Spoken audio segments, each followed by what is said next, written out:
साथियों नमस्कार। सिंगरौली जिला जेल में बंद कैदी रमाकांत पटेल उम्र 50 वर्ष निवासी बनौली खुटार, जिसकी आज सुबह मौत हो गई। मौत के बाद जिला जेल कर्मचारियों द्वारा मृतक कैदी को पोस्टमार्टम के लिए पीड़ित परिवार को सूचना देकर ट्रामा सेंटर ले जाया गया, जहां 100 का पोस्टमार्टम किया गया। मृत्यु की स्थिति जानने के लिए मजिस्ट्रियल जांच की प्रोफाइल तैयार की गई। वर्तमान जिला जेल के जेलर डॉक्टर लक्ष्मीकांत त्रिपाठी के कार्यकाल में कैदी की मौत हुई है और यह कोई नई बात नहीं है। लक्ष्मीकांत त्रिपाठी के कार्यकाल में पूर्व में लगभग 2 से 3 कैदियों की मौत हो चुकी है, पर अब सवाल खड़ा होता है, हर बार मौत के बाद मजिस्ट्रियल जांच की प्रोफाइल तैयार की गई और आज भी तैयार की गई, पर सवाल खड़ा होता है, जिस जेलर के कार्यकाल में 3 कैदियों की मौत हो जाती है और ऐसे जेलर को बाकायदे जिला जेल सिंगरौली में ही यथावत जमे रहने दिया जाता है, पर संरक्षण कौन देता है? सवाल यह भी अब खड़ा होता है कि आखिर ऐसे जेलर जिसके कार्यकाल में 3 मौतें हो जाती है, मौत की स्थिति लोग जानने के लिए बेताब हैं कि मौत का वजह क्या है, किन कारणों से कैदियों की लगातार मौतें हो रही है। क्या अंदर मारपीट की जा रही है, क्या अंदर प्रताड़ित किए जा रहे हैं, या फिर अंदर ऐसी कौन सी वैकल्पिक व्यवस्थाएं अपनाई जा रही है जिसके कारण लगातार कैदियों की मौतें हो रही है। सवाल खड़ा हो रहा है। पूरा सिंगरौली जानना चाहता है कि आखिर मौतों का वजह क्या है, क्यों लगातार सिंगरौली जिला जेल में ही जेलरों की कार्यकाल के दौरान कैदियों की मौतें हो रही है।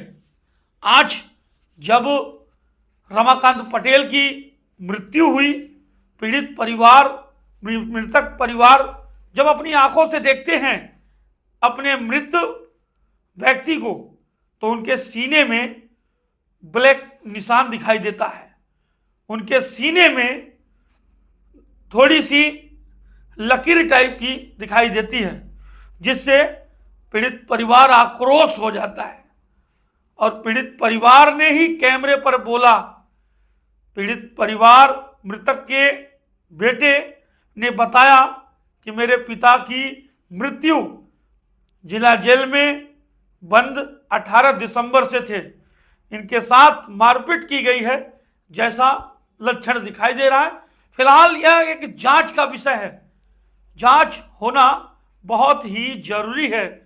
और पिछले कार्यकाल में जो लगातार 2 मौतें हुई, उनकी भी जांच कहां तक पहुंची है, यह पूरा सिंगरौली जानना चाहता है। फिलहाल आइए अब सुन लेते हैं कि मृत रमाकांत पटेल के बेटे क्या कुछ कहते हैं। वजह यह है कि आज मेरे को सुबह फ़ोन आया ड्रामा सेंटर वहाँ से पचौड़ जेल से, तो हमारे वहाँ पिताजी थे, तो पिता बोले कि कौन हो, तो बोले हम कि विवेक कुमार पटेल हैं, तो बोले कि रमाकांत के कौन हो, तो हम बोले कि बेटे हैं उनके, तो बोले कि वो वहाँ पे तबीयत ख़राब है, बेहोश हैं, हम लोग ड्रामा सेंटर में ले जा रहे हैं, आइए मिल लीजिए वहाँ पे। तो हम बोले कि हाँ ठीक है आ रहे हैं। तो फिर यहाँ पे आते आते पता चला कि उनका डेड बॉडी यहाँ पे आई है और हम लोगों को मिलने उन्हें नहीं दिया गया, अंदर कर दिए बॉडी। और यहाँ पे चोट आई है और सूजन भी है सीने पे। तो अब क्या बताएं, वो अब ऐसे ही चलेगा तो कैसे काम चलेगा। हम लोगों को पता भी नहीं था कि क्या हुआ कैसे हुआ, डायरेक्ट बॉडी आ रही है यहाँ पे। किस जुल्म में जो है जेल गए थे? जुल्म में थे कि वो घर के पीछे साइड में मिला था गांजा का पेड़, तो 18 दिसंबर को आए थे सेंट्रल जेल में। 18 दिसंबर को 18 दिसंबर, हाँ। इसके पहले बीमार थे क्या? इसके पहले तो बीमार उमार नहीं थे। हाँ। सही ऐसी थे। बीमारी? ऐसी बीमारी तो अब नहीं थी। क्या लगता है आपको? क्या लगता है वही, अब क्या लगता है, जब यहाँ पे निशान हुआ है चोट, तो चोट लगा होगा, मार हो सकती है और क्या हो सकता है। मार हो सकती है। हाँ। क्या चाहते हैं आप? न्याय हो, और क्या चाहते हैं, देखें कि क्या हुआ है क्या नहीं, और उसका देखें कैसे ऐसे बहुत मौत हो रही है तो इसका क्या कारण है, और न्याय मिलना चाहिए। मतलब चाहते हैं कि जांच हो, जांच हो, कार्रवाई हो। कार्रवाई हो। प्रशासन के लोगों ने क्या कुछ बोला अब तक? अभी तक तो कुछ नहीं बोला, कोई बात हुई? कोई बात नहीं हुई। बिल्कुल सुना आपने मृतक रमाकांत पटेल के बेटे ने क्या कुछ कहा। अब तय आपको करना है साथियों कि सिंगरौली में जिस प्रकार से जिला जेल में लगातार कैदियों की मौतें हो रही है, क्या यह उचित है? अगर उचित है तो कहां तक उचित है? और जिस जेलर के कार्यकाल में लगातार कैदियों की मौतें हो रही है, क्या ऐसे जेलर को यथावत उसी पद पर उसी जिले में रहने का क्या अधिकार है? जिले के जनप्रतिनिधि, विधायक, सांसद, महापौर, अध्यक्ष, यहां तक कि मध्य प्रदेश के मुख्यमंत्री डॉक्टर मोहन यादव जी सिंगरौली जिले में अपना ध्यान आकर्षित करिए और हो रही कैदियों की मौतों पर जिला जेल के जेलर को सिंगरौली जिले से अन्यत्र जिलों में कराया जाए, ताकि जो लगातार कैदियों की मौतें हो रही है इस पर रोक लगाया जाए। और यह मृतक परिवार की मांग है। तो आइए अब चलते हैं कांग्रेस शहर अध्यक्ष की ओर। क्या कहते हैं इस पूरे मामले में कांग्रेस के शहर अध्यक्ष सिंगरौली प्रवीण सिंह चौहान?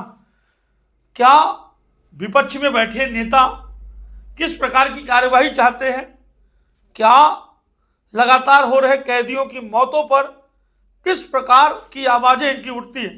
तो आइए अब सुन लेते हैं कांग्रेस शहर अध्यक्ष के जुबान से पीड़ित के दर्द को।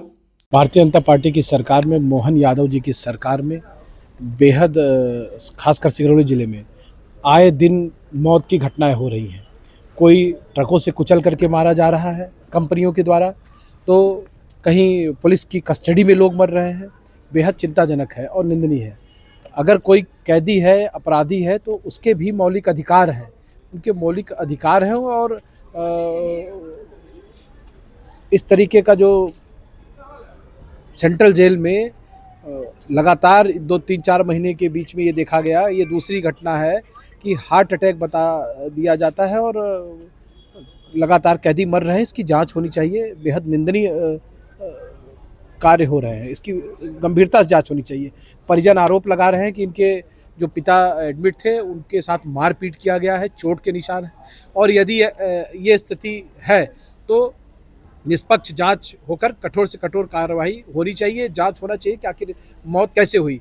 जेल में सीसीटीवी कैमरे लगे हैं, सीसीटीवी कैमरे की जांच निष्पक्षता के साथ होना चाहिए और पब्लिक के पास वो फुटेज आने चाहिए कि यदि इनको हार्ट अटैक वहाँ पे हुआ है तो ये लेकर के आए, किन परिस्थिति में आए, सारी चीज़ों का वीडियो जनता के सामने पुलिस प्रशासन को लेकर के आना चाहिए।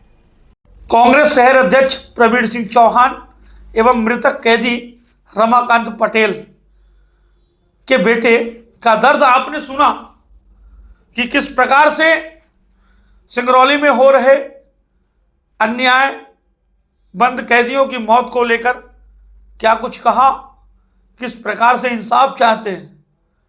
अब जिला प्रशासन जवाब दे कि बंद कैदी की मौत किन कारणों से हुई, वजह क्या है, यह एक जांच का विषय है। फिलहाल रिपोर्ट आने के बाद ही स्पष्ट हो पाएगा कि मौत का वजह क्या है। पर जिला जेल के जेलर डॉक्टर लक्ष्मीकांत त्रिपाठी, जिनके कार्यकाल में 3-3 मौतें हो गई, ऐसे जेलर को क्या सिंगरौली जिले से बाहर किया जाएगा? क्या अन्यत्र जिलों में इनको ट्रांसफर किया जाएगा या फिर आगे और कई कैदियों के मौत का इंतजार सिंगरौली जिले के लोग, सिंगरौली के जनप्रतिनिधि, जिन्हें लोग बड़े उम्मीद आशाओं से वोट दिए हैं कि सुख और दुख में साथ देंगे, क्या ऐसे लोग सिंगरौली का साथ देते हैं या फिर अधिकारी कर्मचारियों का, जिनके कार्यकाल में लगातार मौतें हो रही हैं? सिंगरौली से अनोखी कल्पना के लिए अजय शर्मा।